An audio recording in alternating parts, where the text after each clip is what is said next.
Começa agora pela TVC, pela TV Correio da Manhã, e hoje é a estreia oficialmente da TV Correio da Manhã, um entrevistado muito especial. Trata-se de Nicola Miccioni. Nicola Miccioni, como a família já se aceitou, está aqui nos nossos estúdios. O Nicola é o secretário de Estado, chefe da Casa Civil do governador Cláudio Castro.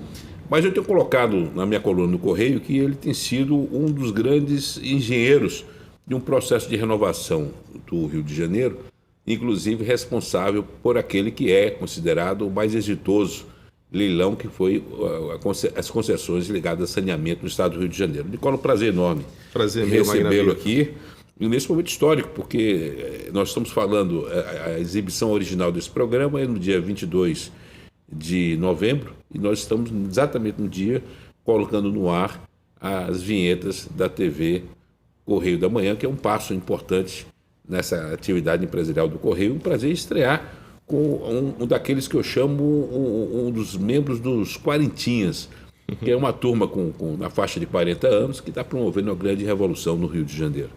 Eu falei, Nicola, da Casa Civil, mas falei na questão do saneamento. Vamos começar por esse teu filho aí, que foi o que mudou não só a questão e a percepção da confiança no Brasil, mas a confiança no Rio de Janeiro.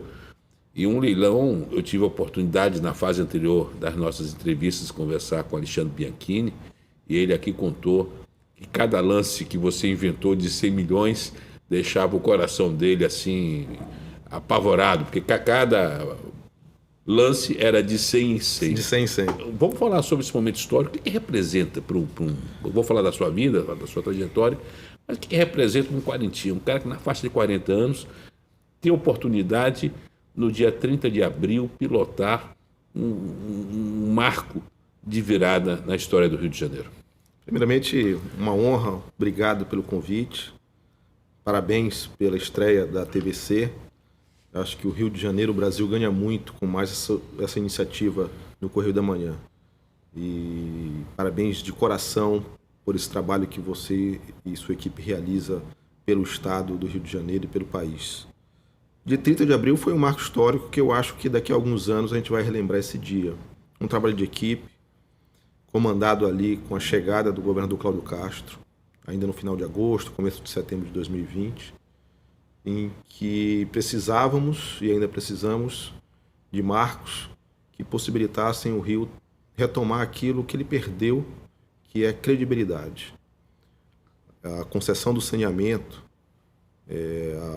o spin-off, a retirada de parte dos serviços da SEDAI para a iniciativa privada, atendendo uma lei, o Marco Legal do Saneamento, que tinha sido aprovada, faz com que o Rio mude de patamar. Faz com que o Rio, naquele momento, ainda no final de 2020, com o edital lançado e com 30 de abril, o leilão ocorrido na Bolsa de Valores de São Paulo, na B3, traga para o Estado novas empresas, investimentos bilionários. A gente está falando aí de números já repassados, discutidos na imprensa. São aproximadamente 30 bilhões em investimentos, chamado CAPEX.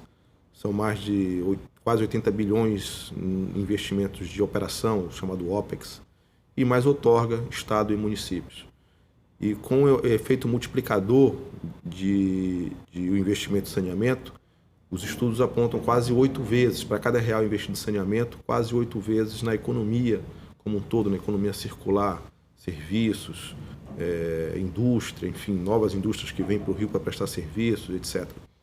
Então a gente está falando de um investimento aí que aproxima-se a R$1 trilhão em 35 anos. E numa relação que a gente chama win-win, ganha-ganha, onde ganha a população, porque passa a ter um serviço prestado, sem o aumento real da tarifa, com um aumento. E, aliás, essa questão da tarifária estava prevista em contrato, quer dizer, a garantia ao consumidor estava no contrato? Absolutamente. Você pega agora os reajustes do serviço de transporte, IGPM. Quer dizer, o IGPM deu 25%. No último ano, por contrato, teríamos que repassar 25%. O Estado está discutindo ainda com as concessionárias. Não é um que ocorre, por exemplo, com saneamento, onde você vai ter a inflação do serviço específica. Então, você garante ali que não haja esses saltos de crescimento para a população.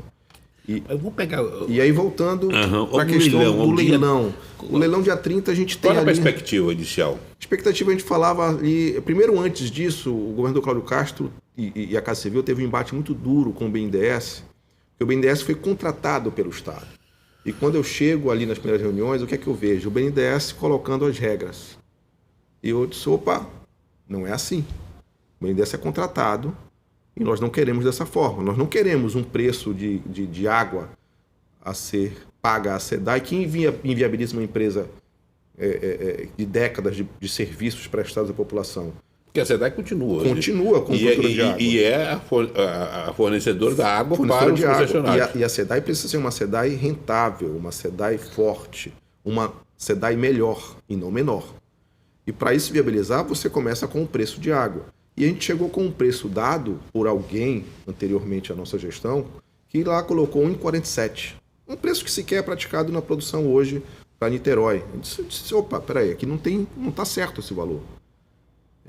E aí o BNDES nos veio com a informação de que, mas se não for em 47, o inviabiliza a concessão ou reduz o preço da outorga, o valor da outorga. Eu disse, não.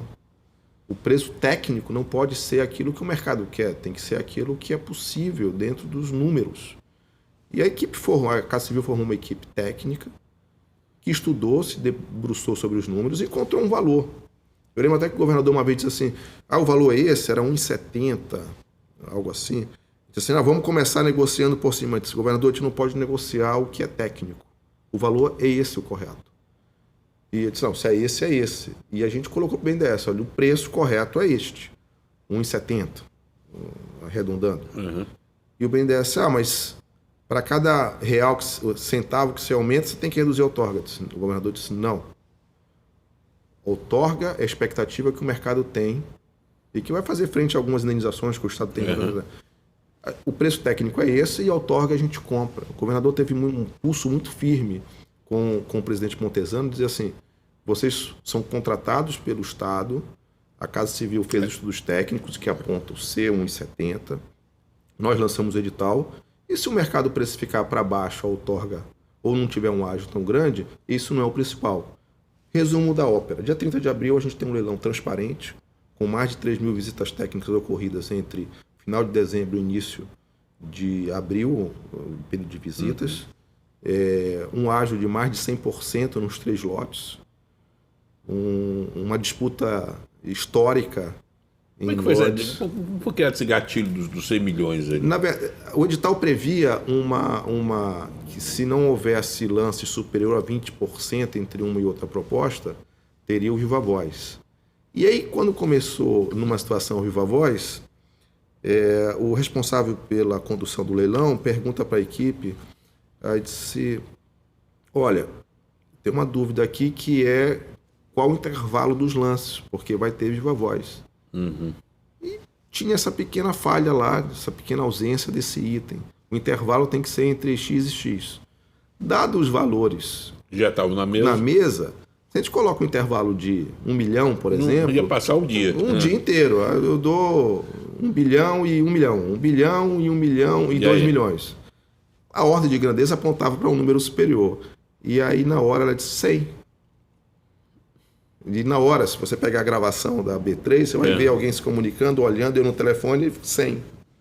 Que era razoável, absolutamente dentro da proporção. E subia. Eu lembro que o presidente da Caixa estava do meu lado e olhava, ele não me conhecia.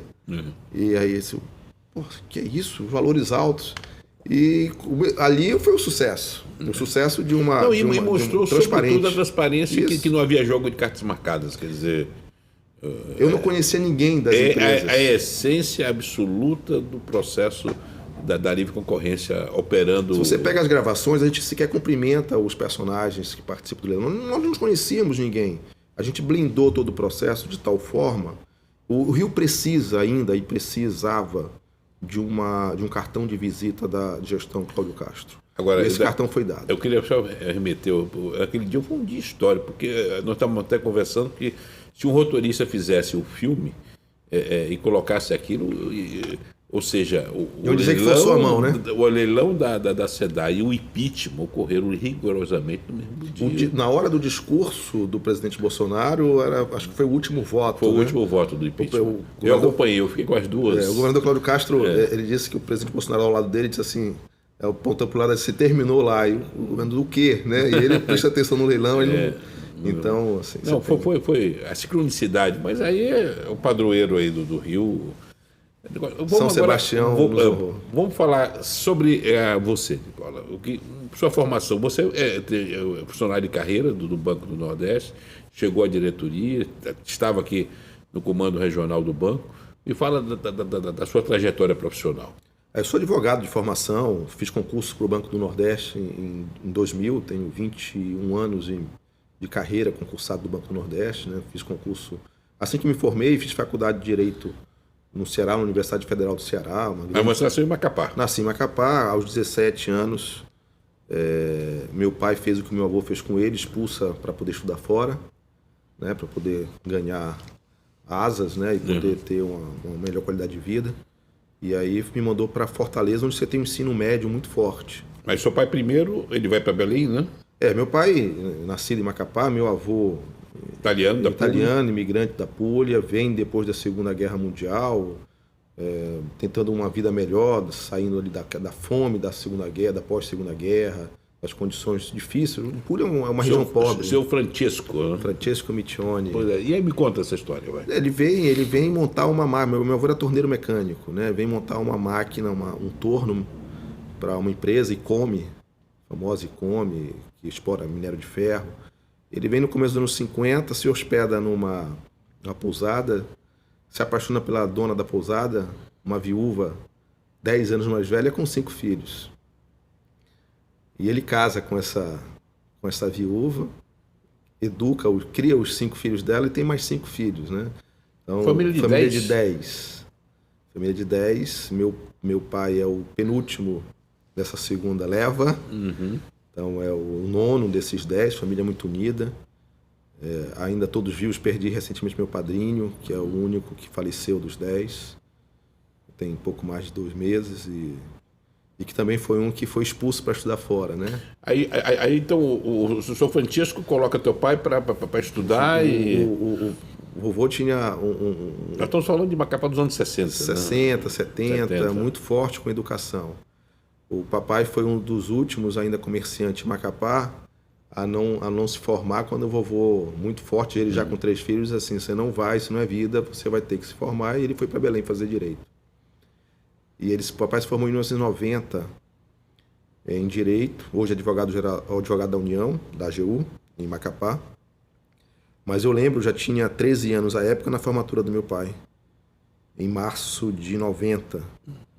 E eu lembro do discurso do vovô na formatura, dizendo que poderia morrer em paz agora, porque tinha formado todos os filhos. E o velho Michione não poderia ser mais preciso. Morreu uma semana depois, no dia do aniversário dele. Uma semana depois? Um infarto fulminante no dia do aniversário dele, 13 de março de 90. Então, assim, ele disse que podia morrer em paz porque formou os filhos e realmente... Ele cumpriu a missão, né? Mas no dia do aniversário teve esse infarto, em 90, novo ainda, na época, 61 anos. Mas olha as fotos dele, um senhor que parecia ter 90, né? A dureza da vida era muito grande, muito forte. O seu pai, então, vai para Belém, estuda... Volta para Macapá em 90, assim que forma, quando o vovô morre. E sua mãe? A minha mãe é comerciante, minha mãe é costureira. Minha mãe tem um ateliê. Mas ela conhece seu pai? Conhece Macapá. Macapá, são todos macapaenses. E aí, quando voltamos para Macapá, já papai formado, eu passo ainda 4 anos em Macapá, termino o primeiro grau, o começo do segundo, e o papai me manda para Fortaleza para estudar sozinho, né? E aí, como é que foi? Ganhar o mundo, né? Você estava com quantos anos na época? 16 para 17. 16 para 17 anos, longe de uma família... Até hoje, quando entro no banheiro, eu soluço, porque aquele toque de chorar no chuveiro, de saudade, né? Muito difícil. Muito difícil. Mas aí você se forma Faz o concurso para o Banco do Nordeste, que tem a matriz do Ceará. A sede é Fortaleza, embora atue no Brasil todo, Rio de Janeiro, São Paulo, 9 estados da região Nordeste, mais Brasília, né? Antigamente até no Rio Grande do Sul, mas hoje Rio, São Paulo, Nordeste principalmente. E aí passo no concurso do banco para advogado. E aí não cumpri aquele ciclo lógico e normal que seria formar e voltar para Macapá. Ter passado no banco me possibilitou ficar em Fortaleza. E aí cumpro um ciclo aí de um encarreiramento no banco, onde com 3 anos eu assumo a gerência do jurídico do banco, assessoro a presidência por diversos presidentes, conselho de administração. Até em 2016, já morando no Rio de Janeiro, sou eleito diretor de controle e risco do banco, né? Então é um ciclo longo aí de 21 anos, comecei cedo no banco. E essa migração para o estado do Rio? O garoto nascido do Macapá podendo hoje comandar essa retomada, é uma oportunidade de história, né? Isso aí... eu sou baiano, você sabe, o Rio tem essa pluralidade de adoção que poucas cidades têm, porque aqui como capital, aqui era o centro, o Brasil se encontrava, e era muito comum, não só que ainda as grandes famílias do Macapá tivessem casas no Rio de Janeiro, os manauaras também. Flamengo e Vasco em Macapá para a cidade mais do que para no Rio de Janeiro, até hoje. Até hoje, a rivalidade é muito grande. E o Rio é o centro, o Rio é o Brasil na sua essência, né? E aí o meu caso no Rio de Janeiro é um caso de amor, principalmente por conhecer minha esposa, minha atual esposa, e aí me mudo.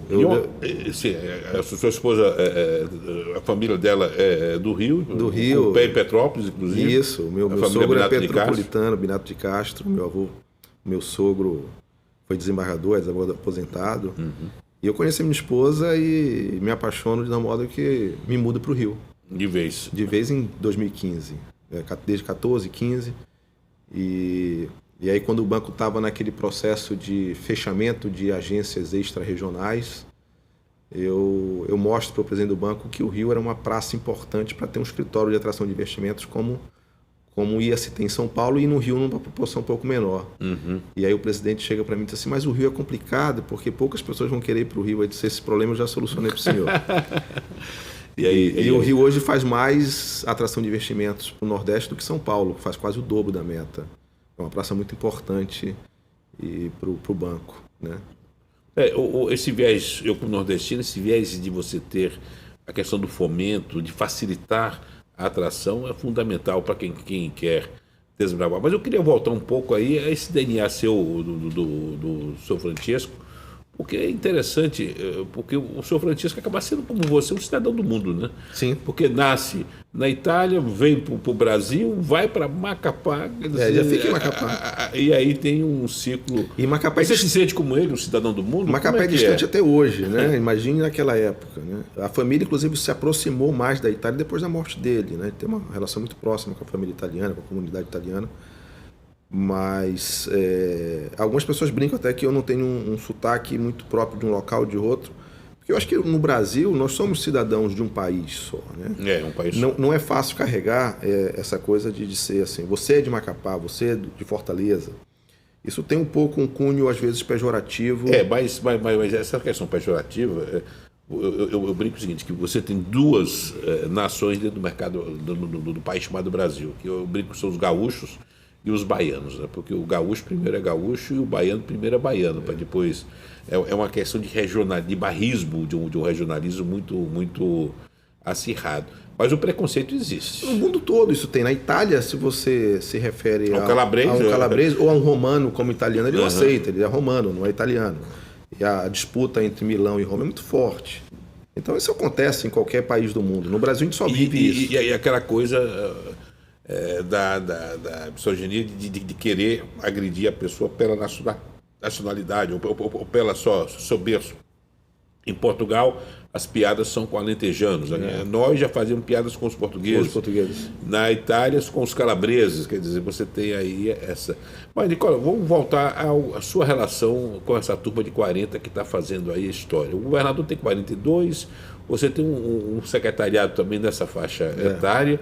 Como é que você se articula? Como é que é conviver no momento com pessoas que estão aí com os hormônios lá em cima. Você tem uma faixa etária, você tem alguns secretários mais experientes, né? Experientes e outros menos, né? Eu tenho ali 44 anos. A gente com 44 ainda se acha com 20 e poucos às vezes, né? E eu acho que essa dinamicidade, essa velocidade do mundo faz com que a gente às vezes esqueça da idade. Eu lembro quando eu era bem mais novo, meu pai tinha 44, eu achava ele um velho já. E 44 anos a gente não me acha assim. É um momento de uma turma que quer ver o Rio voltar a crescer. E que eu acho que aquele ditado chinês de que o melhor local para poder crescer é o fundo do poço, onde se toma impulso, né? Eu acho que o Rio chegou nesse fundo do poço. E é uma turma na faixa dos 40, mas tem gente também mais nova, tem gente mais velha, que tem um ânimo muito forte de... Uma coisa que eu sempre digo para a equipe, digo para as pessoas, eu poderia estar muito tranquilo, sossegado na minha atividade enquanto executivo do banco, na minha atividade de advogado, mas colocarei em risco talvez uma coisa que me é muito cara. A paixão que eu tenho pela minha esposa foi a paixão que eu adquiri pelo Rio de Janeiro. É um estado absolutamente maravilhoso. É uma decisão de vida ficar no Rio. Tive a oportunidade, quando eleito diretor do banco, de ir para Fortaleza, voltar para Fortaleza, e a opção foi pegar voo domingo, voltar na sexta, às vezes na quinta-noite, custeando as despesas de deslocamento, porque amei o Rio de Janeiro de uma forma absurda. E eu não quero que meu filho não tenha a oportunidade de escolher ficar. Se ele vai ficar ou não, é outra questão. Depende dele, mas ter que sair do Rio por falta de opção, aí seria algo que me entristeceria muito.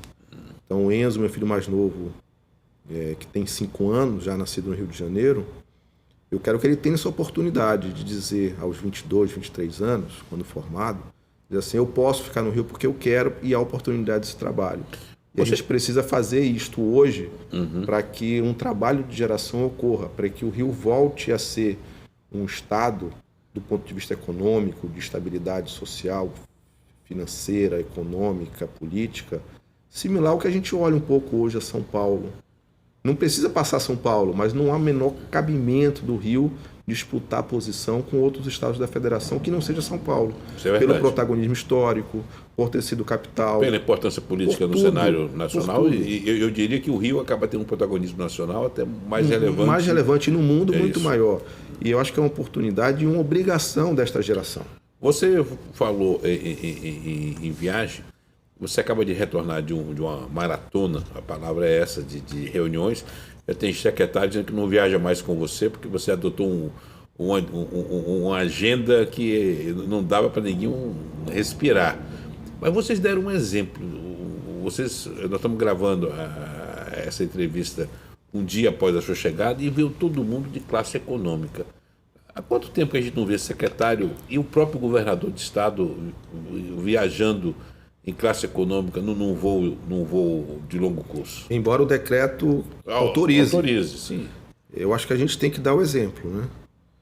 Eu acho que se você quer ter algum tipo de benefício, privilégio, que o faça com o seu recurso particular na sua hora livre. Mas é preciso, e o governador Cláudio Castro impôs essa austeridade desde que chegou. Eliminou os batedores, né? Eu mesmo na Casa Civil não coloco também. Eu não uso equipe de segurança adicional para minha família, uso a mesma para gerar uma economia, até porque boa parte do tempo eu fico parado no gabinete, então não há necessidade de 2 equipes. E eu acho que, ainda que simbólicos, são importantes esses sinais. Uma equipe enxuta. Quando a gente, no último dia de viagem, conversa com algumas pessoas de imprensa, uma em especial que diz assim, volta-se para a gente, diz assim, governador, secretário, até bem pouco tempo atrás, uma viagem como essa teria o dobro ou o triplo de comitiva.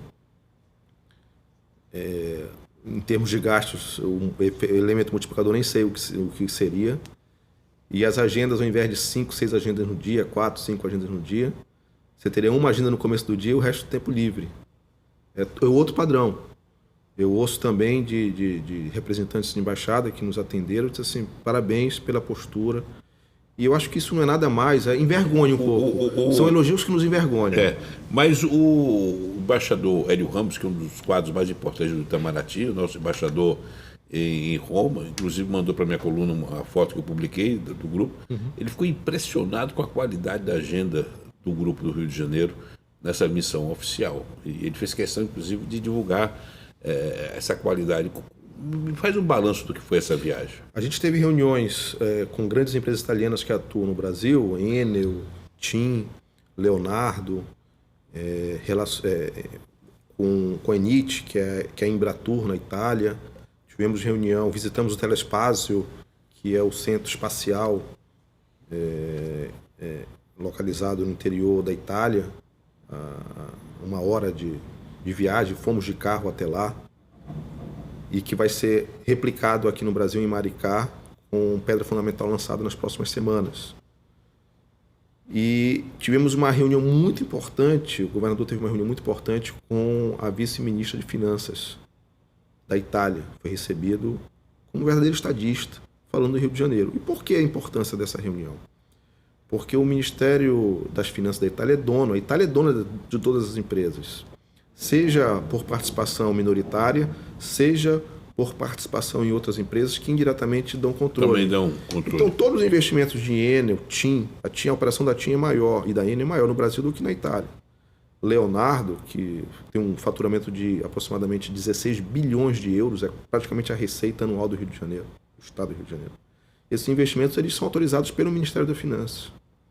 E quando o governador conta todo o saneamento nas finanças que ele faz no Rio de Janeiro, o saneamento político que ocorre, ele dá tranquilidade para aquele investimento. Ele dá credibilidade e investimento. Investimentos esses que podem ocorrer agora, daqui a 1 ano, daqui a 10 anos. Mas quando estiver na mesa do Ministério, do Ministro das Finanças, o aumento dos investimentos desses grandes grupos italianos, ele vai lembrar de que ali no Rio de Janeiro tem credibilidade, tem um processo em andamento. Então isso é fundamental. Nessas viagens, às vezes o deslocamento da rotina física do dia a dia, apesar que hoje com o WhatsApp isso é quase impossível, permite uma reflexão e uma leitura. Desses encontros agora no exterior com o governador, vocês tiveram chance de fazer uma releitura com esse distanciamento do que vocês estão fazendo no estado do Rio? A gente realmente dá aquele passo atrás para olhar o quadro um pouco mais amplo, né? E quando a gente vê a forma como a gente viaja de maneira mais econômica, a forma como as agendas são impostas com eficiência, trazendo cada agenda um cuidado. Eu lembro que ficou vago um horário numa agenda em Barcelona, eu fiz questão de encaixar uma nova agenda e poderia ter aproveitado ali 1 horinha para alguma distração. Eu disse, não, vamos encaixar. Durante o dia nós não temos o direito de não termos agendas institucionais que estamos aqui trabalhando. E num dia, inclusive, era feriado no Brasil, né? Então, se olhar dias úteis, foram pouquíssimos, né? E sábado e domingo, inclusive, a gente aproveitou o embaixador, que é cônsul-geral em Barcelona, quando nos buscou no aeroporto. Tivemos uma reunião ao longo de todo o trajeto, discutindo, vendendo o Rio de Janeiro. Esse é o grande ponto, a oportunidade de vender. E na hora que se vende o Rio de Janeiro, mostra esse momento, a gente começa a blindar o Rio da má fama ou de questionamentos. Isso influi diretamente na decisão de novos investidores. E olhando de fora para dentro, a gente vê com muita tranquilidade que a gente está no caminho certo. E dá um regozijo diferente. Porque os sinais chegaram lá, quer dizer, você tem um leilão bem sucedido como esse. Segundo o maior da história, depois das teles. Se você olha o 5G agora, o do saneamento foi maior. E já com o último lote agora em novembro, sem questionamentos, de maneira muito transparente. E dá um regozijo diferente saber que pode ser construído um rio de maneira diferente. A gente tem, repito, essa obrigação. E eu acho que a população ela não pode perder a oportunidade de ter o governador Cláudio Castro nesse processo contínuo. É um governador que procura não só pacificar, mas ter um diálogo com todos diferente. Eu queria que você mergulhasse nisso, porque Casa Civil, para qualquer governante, é a extensão do gabinete, é o braço, é o secretário mais íntimo, é como se fosse o vice-ministro, o vice-governador, em termos de... porque acaba coordenando todo o governo. É o papel da Casa Civil. A Dilma foi chefe da Casa Civil do próprio presidente Lula. Como é que é o Cláudio na intimidade, na sua relação com o chefe da Casa Civil? Ele é um bom ouvinte, ele é transparente. Eu queria que você revelasse aqui o que puder, evidente, Lógico. sobre um Cláudio que é desconhecido pela mídia. Não existe uma Casa Civil autônoma, existe a Casa Civil do governador Cláudio Castro. Eu sou longa-manos nas questões administrativas do governador Cláudio Castro. Não existe uma vontade do secretário Nicola, uma ação política, até porque eu não sou político e nem pretendo ser político partidário do ponto de vista de eleição. Então, eu sou um executivo, um longa-manos da vontade e do direcionamento do governador Cláudio Castro. Vamos explicar, é um termo jurídico, você como advogado, mas vamos explicar o longa-manos. É uma extensão, um braço, o braço longo. Então, exatamente, o braço mais longo. Eu falo pelo governador nas questões administrativas e nada é feito sem dialogar com ele. E ele é um excelente ele é muito preciso nas orientações? Ele tem uma perspicácia absurda. Cláudio, me permita falar aqui, porque você usou o termo intimidade, o governador Cláudio Castro. Cláudio é uma pessoa inteligentíssima. Eu brinco que se você fala de um assunto para ele 5 minutos, ele logo em seguida discorre 10 sobre aquele assunto. Então ele tem tiradas e pega assuntos de maneira muito rápida. E não à toa o Estado está nessa crescente. As pessoas que tem um lado pitbull que as pessoas não conhecem, né? Ele é muito duro. Tem que ser duro comigo, duro com outros secretários, mas no momento seguinte dá um beijo no rosto e diz assim, vamos juntos. É uma pessoa humana, na acepção da palavra cristã, precisa, que dá o beijo no rosto e ao mesmo tempo exige correção e resultados. A gente tem mostrado resultados, o Rio tem buscado resultados por essa correção. E internamente, num clima em que a gente consegue também ter uma humanidade muito grande. O Cláudio é humano. Ele vai ser julgado agora pelas urnas, com a possibilidade de... É fundamental mais 4 anos para concluir ou para avançar nesse trabalho que vocês estão realizando? Eu acho que o Rio merece mais 4 anos do governador Cláudio Castro. Merece.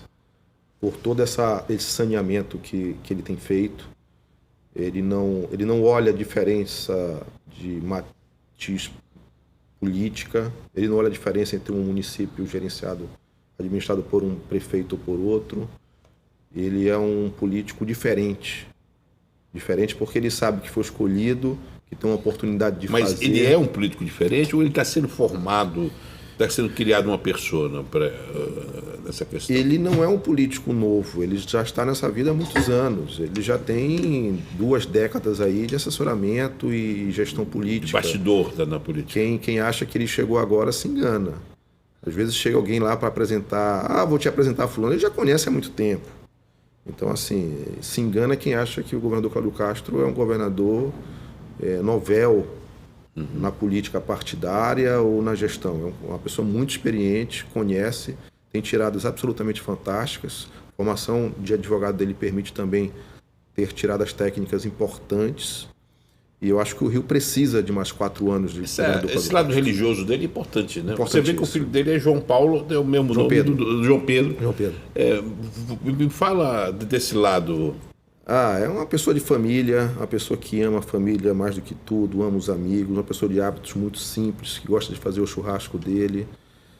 É uma pessoa que, às vezes, a agenda exige que haja uma ausência da família, como exige em mim e de outros secretários, mas que, no fundo, ali não deixa de ir para a igreja nos domingos e que não abandonou a sua vocação também como cantor católico. É uma pessoa muito preocupada com o próximo, é uma pessoa que trata a todos, isso é uma marca que quem está ali no dia a dia com ele vê. Ele não faz distinção entre o mais rico e o mais pobre, entre a mais alta função e a menor função, e nunca vi um estrelismo da parte dele, nunca vi um ato diferente. Ele não se embriagou com a chegada não é mesmo. ao às vezes a pessoa até é mais simples hoje do que era no começo. Porque às vezes você chega, tem que se proteger ali com alguma liturgia. Hoje até é uma pessoa mais simples. Eu gostaria de dar um testemunho. Ontem, no dia anterior à nossa gravação, eu acompanhava a inauguração do Pact Shop. E aí o governador foi se aproximar para cumprimentar o Isaac Pérez, que é um grande empreendedor da Multiplan, 4 mil empregos diretos na veia, só nesse empreendimento. Inédito no Brasil nesse momento. Nesse momento, e uma demonstração de força e crença no Rio. E o governador chega para cumprimentar, o Isaac estava conversando com alguém e não percebeu que parado, esperando, estava o governador. Aí eu sinalizei ao governador e ele fez o sinalzinho de aguardo. Pô, uma simplicidade, aí eu confesso que eu não me contive. Doutor Isaac, o governador aí é evidente, porque ali era o chefe do Estado. Mas essa a gente atitude... na viagem agora, eu vi o governador carregando sua mala e ajudando de outras pessoas carregar a mala. No check-in ali, na volta agora em Barcelona, ele foi quem ficou carregando as malas para pesar. Assim, é uma coisa impressionante de um gestor do segundo maior estado do país, uma figura hoje que é um player nacional do ponto de vista político, embora voltado exclusivamente para o Rio de Janeiro, mas que é de uma simplicidade total. Isso não é teatro, é ele na essência. Na essência, quer dizer, não é um personagem em ação. Não. Eu gostaria de mergulhar agora na Casa Civil. Me fala um pouco da engrenagem da Casa Civil. Qual a estrutura que você possui da Casa Civil? Você tem subordinado você alguns players importantes no Estado? Me conta a estrutura da Casa Civil. A Casa Civil é aquele setor do Estado que acaba tendo vínculos com alguns órgãos, mas eu sempre digo que não são vínculos de subordinação. São mais por exemplo, a SEDAI está na árvore da Casa Civil, mas eu lembro quando eu cheguei que o presidente da SEDAI, anterior ainda era o Renato, me liga para dizer que ia ter que se ausentar na sexta-feira para uma viagem. Eu disse assim, mas você está me ligando para dizer que não vai para a SEDAI na sexta? Não, é porque eu sou subordinado. Eu disse, opa, subordinado não. Você tem governança própria e você responde pelos seus atos. Então, assim, não me ligue para dizer que você não vai trabalhar um certo dia porque você tem responsabilidades. Agora, aproveitando, você tem hoje um excelente presidente da SEDAI. Né? Excelente. Leonardo Soares, que foi secretário de Desenvolvimento Econômico, tem uma larga experiência na área de inovação e desenvolvimento no Estado e no município. Tem feito um trabalho brilhante de renovação da SEDAI, com muito respeito pelo corpo funcional, pelo histórico. SEDAI é algo, assim, se o Rio de Janeiro, Estado e município hoje tem um abastecimento de água, ainda que possa ser melhorado, que tem hoje, foi muito em função dos anos 60, a visão de gerações que tiveram engenheiros e funcionários da SEDAI. E o que eu peço sempre para o Leonardo e para a diretoria... Preservar essa cultura. Preservar a cultura de olhar para frente também, porque se não fizermos hoje, daqui a 30 anos teremos problemas. Inclusive, o de Correio da Manhã, na sexta-feira, publicou um editorial falando que é o teste esse verão um teste de fogo para a SEDAI, no qual ela se volta exclusivamente para a atividade fim, que é a produção de água. Isso. Essa questão das geosminas. Ele está trabalhando Nós temos o compromisso da diretoria da SEDAI de que não haverá... todas as ações necessárias estão sendo adotadas já desde o começo. O presidente Léo sabe desse compromisso, dessa responsabilidade que ele tem. A gente sabe que tem ações de mais médio, curto e longo prazo, mas todas aquelas de curto prazo elas foram implementadas pela SEDAI para que não ocorra o fenômeno. Ainda que em 2021 isso já tenha ocorrido de maneira muito mais mitigada em relação a 2020 pelo pulso firme do governador em exigir do então presidente Edes as medidas necessárias. Mas você tem na Casa Civil outras estruturas que, repito, são vínculos, mas a subordinação ela existe de maneira tênue. O que existe, né, verdadeiramente é uma responsabilidade que o governador, a Casa Civil dão para a Detran, para outros órgãos, para que atuem na prestação de serviço para o cidadão da melhor forma possível. A Casa Civil em si ela tem a publicação do Diário Oficial, que aquele controle dos atos. A gráfica oficial também. Aí você tem a Rádio Roquete Pinto, que é um instrumento de comunicação de uma rádio mais comunitária, muito apoiado pelo Correio da Manhã, assim, o nosso agradecimento aqui em público pelo trabalho que você faz no Conselho Editorial do Correio da Manhã. Da Roquete. Da Roquete Pinto, né? Tivemos juntos descerrando a placa ali. Do novo local de trabalho ali no Palácio da Guanabara, icônico ali na entrada. Então, a Casa Civil tem esse papel de coordenação, numa coordenação muito forte hoje com o... Thiago Gomide. Um profissional excelente, competentíssimo, de larga experiência no mercado de comunicações e que eu acho que vai crescer muito ainda. O Prodeste também está na sua estrutura, né? O Prodeste está também dessa mesma lógica. Há uma vinculação administrativa, mas com uma independência de atuar que permite cobranças e resultados. Nós estamos chegando na reta final da nossa entrevista. Eu queria falar sobre o interior do estado. Nós estamos falando especialmente pela TV Correio da Manhã para a região serrana. Petrópolis, que está aqui no lado, Teresópolis, Friburgo, Três Rios. Me dá a sua visão do interior do estado. Olha, o Rio, quanto mais rico o interior, mais rico é o estado, né? Se você olhar para São Paulo e se pergunta por que São Paulo é um estado rico, a resposta é porque o interior é rico. Eu acho que o olhar que o governador Cláudio tem para o interior, ele vai ser fundamental nessa virada de página do estado do Rio de Janeiro. O governador em janeiro inaugurou aquele governo que a gente chama itinerante, presente nos municípios, naquela homenagem aos 10 anos das vítimas lá da região serrana, em que ele trabalhou ali na ajuda diretamente quando sequer era vereador ali, junto com o Márcio Pacheco. E ele fez questão, nós fizemos questão de estar ali 3, 4 dias em Nova Friburgo, em Teresópolis, em Petrópolis, Areal, né, a região serrana como um todo, porque é muito simbólico a região serrana para o estado. É uma região que tem prédios históricos fundamentais, que é a saída e entrada do Rio de Janeiro no corredor ali para Minas, para Bahia. Por falar nisso, eu quero que você abra um parênteses sobre a 040 aí.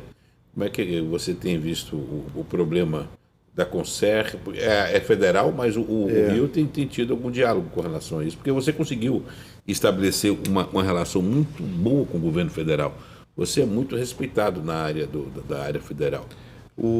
A Casa Civil hoje absorve toda a questão do Pacto RJ, que são um conjunto de investimentos de 17 bilhões de reais para os próximos 3 anos, e algumas concessões especificamente estão na Casa Civil hoje. O nosso papel é de diálogo. Eu tenho uma formação vindo da área econômica, de desenvolvimento empresarial, desenvolvimento econômico como um todo, e sei da importância, até pela minha formação no banco, de que concessões e investimentos possam ocorrer para o crescimento de um estado. A diferença de uma estrada, de um porto, de um aeroporto para a atividade econômica de um estado no longo prazo, se não trabalhado hoje, não gera efeitos daqui a 10 anos. Muitas das sementes que estão sendo plantadas hoje serão colhidas por governadores que não sequer são pensados como possíveis candidatos hoje. A Concer é um elemento importante, é um corredor importantíssimo, há toda uma lógica turística. É impensável você não ter a região serrana do Rio de Janeiro como um polo turístico algumas vezes maior que Gramado. Não tem menor cabimento você ter um Gramado maior do que a região serrana. Tudo é real, quer dizer, o imperador está lá. Tudo está lá, tem uma história. Tem história. Cada rua tem uma história. Nós pegamos 10 horas de voo para ir para a Europa para ver ruas ou prédios que nós temos aos montes em Petrópolis ou no centro do Rio de Janeiro. Então é inadmissível que a gente não tenha uma capacidade logística de deslocamento para o turista que faça com que Petrópolis fique impraticável do ponto de vista do cidadão, brincando aqui. A sua sogra mora em Petrópolis, né? Mora ali na Barão do Amazonas, ali na frente da casa de Santos Dumont, família tradicional de Petrópolis, ali do Clube Petropolitano. É uma figura absolutamente maravilhosa. Minha sogra é uma daquelas figuras que... Qual o nome dela? Dona Nelly Filpo. Um abraço para a Dona Nelly que está nos assistindo. Dona Nelly é uma figura apaixonante, né? Ex-campeã nacional de tênis de mesa. Você foi adotado pela família Gera até ciúme na minha. Eu queria falar do lado pessoal. O que irrita a pessoa, o Nicola? São quase 15 meses já de governo do estado. Eu acho que eu mudei muito, aprendendo muito com os colegas. Cresce, né? A gente cresce. Tem uma evolução. Você tem uma paciência, você cresce a sua capacidade de paciência. Eu sempre fui uma pessoa um pouco do sangue italiano, mas que posso até brigar com uma pessoa, mas se essa pessoa precisar de mim às 4 da manhã, entre um sábado e domingo, ela pode contar comigo que eu vou estar lá para ajudar. Então, uma pessoa, eu tenho um cuidado com o próximo muito grande, gosto muito de conversar, sou muito duro nas relações de trabalho, mas termina ali a reunião, eu garanto que eu vou ser o melhor amigo daquela pessoa. Qual é o tipo de lazer que você tem? Vamos fazer uma espécie de raio-x. Eu gosto muito de cinema, né? Então, era um cinéfilo absurdo, de passar, ver coleções de diretores, estudar os diretores, ler sobre filmes antigos. Pensou trabalhar com cinema alguma vez, não? Já pensei. Eu gostava muito de fotografia, né? Uhum. Ângulos, e sim. Então, assim, mesmo na faculdade, eu tinha um ritmo... Mas tem isso como hobby, não? Tenho como hobby. Hoje menos, realmente, a atividade de chefe da Casa Civil é impossível. Ler é impossível. O dia teria de ter 48 horas, 72 mas, horas. Eu tinha catalogado milhares de filmes vistos, anotados, com rascunho. E o casamento? E a agenda do casal? Porque você tem o Enzo e tem uma menina também que é mais velha, né? Tem uma filha de 19 anos que faz psicologia em Macapá, mora com a minha mãe há muitos anos. O Pietro, de 15, e o Enzo, de 5, né? Que são um flamenguista e um tricolor, fluminense, né? Apaixonados pelos clubes e que brigam muito, mas é uma rivalidade saudável e engraçadíssima. Você já se fotografou dos seus filhos? Já viu em algum deles características que são muito suas, assim? A paixão pelo futebol, que é uma paixão que eu tenho muito grande, tá no Pietro, né? Mas o Enzo joga a bola bem melhor do que o Pietro. Eu joguei muito bem futebol de salão, principalmente, né? Cheguei a jogar ali no Paysandu, em Belém, ali entre os 10 e os 13 anos de idade. E o que ele faz com a bola é interessante. Mas puxou o seu DNA, né? E puxou um DNA de concentração, né? Então, assim, eu me vejo muito no Enzo, nessa parte de trabalho e nas paixões com o Pietro. Seu Porto Seguro do Rio seria o Marimbás ou a falsa impressão?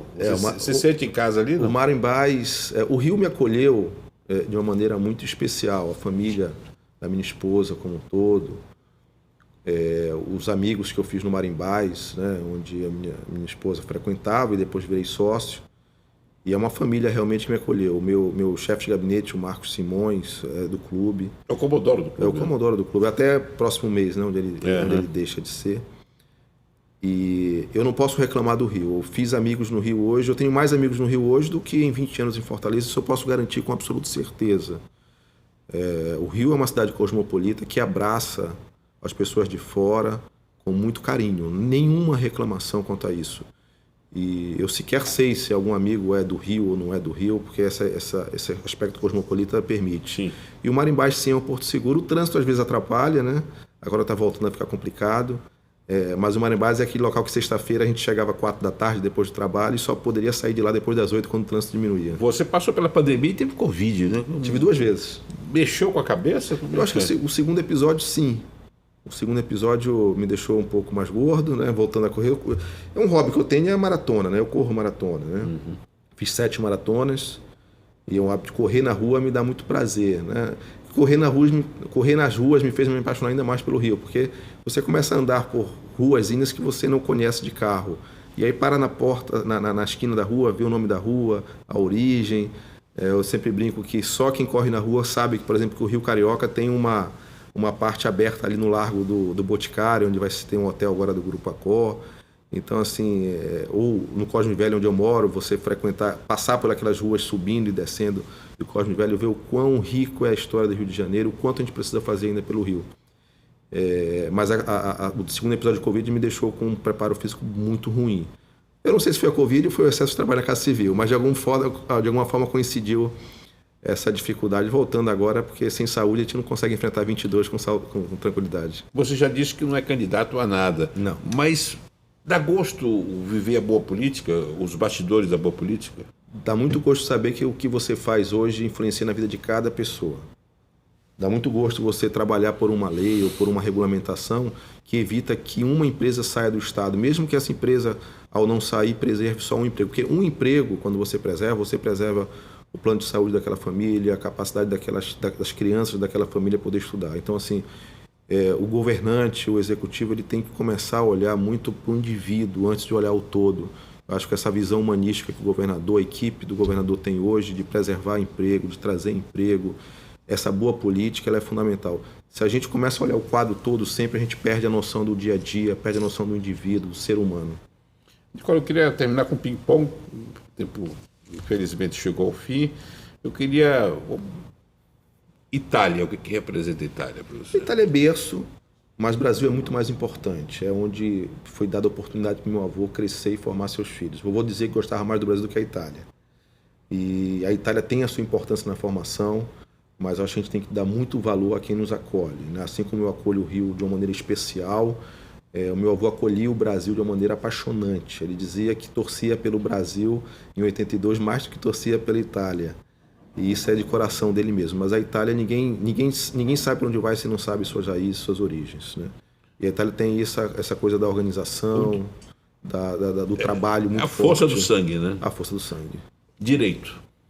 A direito é a minha base, embora eu tenha ido a Fortaleza na época a fazer engenharia civil, eu acho que o afastamento do pai me levou para o direito, que é a base também dele de formação. Mas o direito em si não vale de nada, né? Ponce de Miranda dizia, um grande jurista, dizia que quem só direito sabe, nem direito sabe, né? Então o direito é só um instrumento das coisas mais importantes que acontecem no dia a dia. Então as pessoas que veem o direito em si próprio acabam tornando esse mundo mais complexo em termos de instrumentos processuais. Eu prefiro ver o direito como um instrumento para que as coisas reais aconteçam. Um contrato nada mais é do que um instrumento que formaliza aquilo que se tivesse o fio do bigode ainda, seria mais importante que um contrato. Então, um direito ele tem o seu papel, mas ele não pode ser um fim em si próprio. Solidão é reflexão? Sempre. Sempre. Se um homem não se tem como uma boa companhia sozinho, ele não é boa companhia para ninguém. Eu queria que você falasse do chuveiro. O que representa essa terapia? Eu lembro. Você acredita que a força da água, a água ajuda? A força da água, do saneamento do rio, as novas águas, a Baía da Guanabara. Eu até brinquei, que eu não posso perder a piada, porque com um amigo, eu brinquei com o Alexandre Bianchini, porque tanto ele como diretor de Relações Institucionais moram fora da concessão deles, né? Então, porque eles moram na Barra e aqui o operador é o outro, né? É o outro, é igual. É igual. Então, eu brinco que o cara que gere águas do rio... É bom que ele vai poder ser crítico com a concessionária crítico, aqui, né? Tá. Mas a distância do meu pai e da minha mãe, lá com meus 16, 17 anos, fazia eu chorar muito no banheiro, sim. Maturidade, o que é para você? Maturidade é aprender com os erros. Acho que ninguém pode se arrepender de nenhum erro, porque senão cometeríamos novos sem eles, aqueles antigos. Maturidade é entender realmente de que nós estamos num processo que pode acabar a qualquer momento e que a gente tem que aprender no dia a dia, não terminar o dia com desavenças, né? Poder dizer te amo, poder dizer obrigado antes do entardecer, porque talvez não tenhamos uma oportunidade no outro dia. Então o dia a dia é complexo, o dia a dia faz com que a gente tenha desavenças, problemas em casa, no trabalho. Eu acho que a obrigação do bom cristão, do ser humano, é poder entender, sentar, conversar, poder dialogar, mudar a perspectiva e dar as mãos sempre, abraçar, dar as mãos, porque nós somos muito passageiros. Ser pai. Ser pai é tudo. Ser pai é ser melhor filho, ser melhor amigo, é poder se ver naquilo que está em formação, naquele que está em formação, poder saber que a gente não é nada, né? Aquilo que eu falava, né? Quando eu olhava meu pai com a minha idade hoje, eu já era um senhor de idade. E entender hoje que com a idade dele tem muita coisa para ser feita ainda, é também uma oportunidade de fazer com que a educação dos nossos filhos possam já corrigir aquilo que a gente gostaria. Você está quase respondendo ser filho, porque é o que eu ia colocar. Eu devo tudo a meu pai. Meu pai sacrificou tudo pela gente. Eu lembro quando eu fazia faculdade em Belém, eu lembro que eu fui assaltado uma vez próximo da faculdade e a mamãe mandou o carro dela para mim e ficou sem carro em Macapá. Então, assim, é sacrifício. Ser pai é sacrifício. Ser pai é saber que nos momentos difíceis os filhos são mais importantes do que nós mesmos. Mas nós não podemos esquecer de fazer por nós também para que eles tenham uma boa educação. Mas ser filho é tudo. Meu pai, para mim, é exemplo. Meu pai hoje é advogado. Ele estava aqui no dia do seu aniversário, veio passar 2 semanas, vi muito pouco, porque o trabalho não permite. Uhum. Meu pai é uma pessoa hoje muito reclusa, uma pessoa que teve uma perda muito grande, perdeu um neto numa tragédia há 10, 11 anos hoje. Isso não é uma pessoa mais reclusa, mas é uma pessoa muito carinhosa, muito simples. Um leitor voraz, um cinéfilo voraz, aprendi isso com ele. Uma grande cabeça e uma pessoa do bem. Pessoa do bem. E está orgulhoso em ver você fazendo história aqui no Rio? Ele se assusta, né? Ele me assusta, né? Ele se assusta, chora sozinho de orgulho e assustado com isso tudo, né? Esse casamento que você tem, que é um namoro, qual é a fórmula de manter esse espírito de namorados numa relação conjugal? Com toda a responsabilidade que vem. A minha esposa... Dá o nome dela. Tatiana Binato. A Tatiana, eu sempre digo, ela é responsável. Quando eu recebi a medalha Tiradentes, eu tenho muito orgulho de ter recebido, eu chamei ela e disse assim, essa medalha não é minha, é sua. Eu fui bem recebido no Rio de Janeiro por causa de você. Você criou as primeiras relações que depois foram gerando frutos também. Mas ela é uma grande advogada, uma pessoa hoje muito independente, é uma profissional já sênior no sentido da profissão. E se tem uma pessoa que eu conheço que é humana é a Tatiana, uma pessoa que ajuda o próximo. A importância dela na sua vida? Total. Ela é mãe dos meus filhos, é mãe da Giovana e do Pietro, que são filhos do meu primeiro casamento, moram conosco. E quando eu chego em casa, chegamos nós dois e o Pietro, que mora com a gente ali mais no dia a dia, a Giovana está fazendo faculdade fora, o Pietro corre para os braços dela e não meu. Então ela é mãe no sentido amplo da palavra. Ela é uma pessoa forjada para ser uma mãe, para acolhedora com os amigos. Quem a conhece se apaixona e não foi diferente comigo. Na reta final, uma frustração. Uma frustração? Não é uma frustração. Eu queria ter feito um pouco mais pelo meu estado, Amapá. Acho que vai ser difícil com a paixão que eu nutri pelo Rio de Janeiro, mas é uma frustração mínima, né? Eu gostaria que o meu estado tivesse um desenvolvimento. Acho até que fiz um pouco, porque com o modelo de saneamento do estado do Rio de Janeiro, ele foi copiado no Amapá agora, né? Olha. Então já teve algum fruto. Mas óbvio que em casa de ferreiro espeto de pau, né? Uhum. Eu tenho uma pequena frustração de não ter a possibilidade de mostrar um serviço. 44 anos, né? Não, mas me deixa aqui no Rio de Janeiro. É uma pequena frustração. Agora, finalizando um sonho. Um sonho é isso que eu falei no começo, é que o Enzo e o Pietro, o Enzo vai ter mais tempo para isso, possa, na vida adulta, dizer assim, o Rio de Janeiro é o estado que eu quero ficar porque eu posso ficar. Porque isso não tem nada mais lindo no mundo. Mas isso é um pouco do discurso do São Francisco, né? Da missão cumprida, né? Missão cumprida, poder dar uma educação e poder eles andarem com as próprias pernas. E para a última pergunta, Nicola Michione por Nicola Michione. Eu não penso muito, eu acordo de manhã, trabalho o dia inteiro. Muito intuitivo? Eu tenho muitas superstições e sou muito intuitivo, sim.